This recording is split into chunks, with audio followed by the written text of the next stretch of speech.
You and I've had this discussion before, but I think anytime that I speak to somebody who's in the hospitality industry, no matter what that what that involvement might be, we always come back to COVID and what that did to our business. How did COVID affect Proof of the Pudding and all of the stuff you've got going on with catering? What was the impact that that had through you? Oh, I almost have a little PTSD from it, quite We honestly. all do.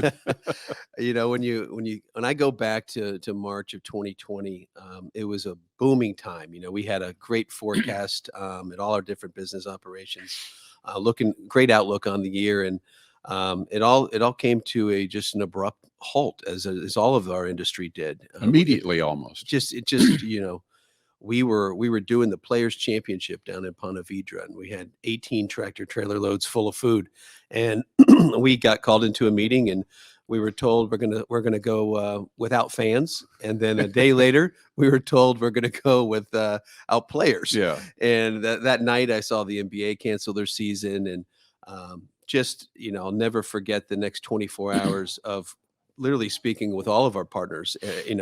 Every single one of our clients calling, what is the plan? And most of it was, our centers were shutting down, our tourism attractions were shutting down. It was a very, very eye-opening and tough time for our industry, not just for food service, but for the venues, for our customers, for everybody that we're going through unprecedented times. But I'm really proud of our COVID story, and I didn't know it at the time. Yeah. I was a leader that probably had sometimes pretended to know that I had it all under control when I didn't necessarily know that I did. That's all of us, Adam. Yeah, we all had to do that.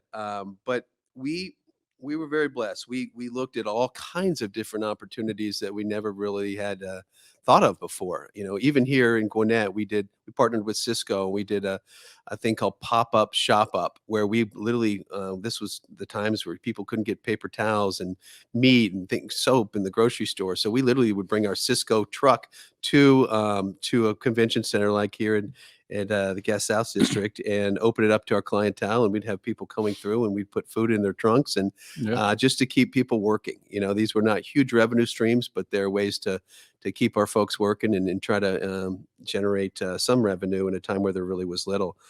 But our turning point, we did a bunch of meals for the Atlanta Community Food Bank and all the communities around town.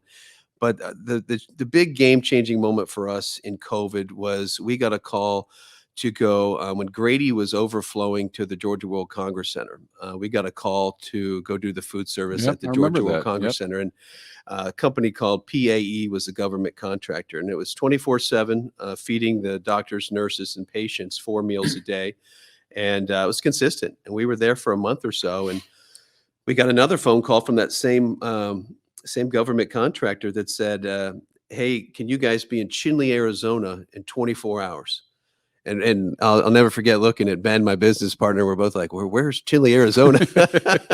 I have no idea where Chinle, Arizona is. And we look at the map, and there's a giant Navajo nation that was carved out of New Mexico area.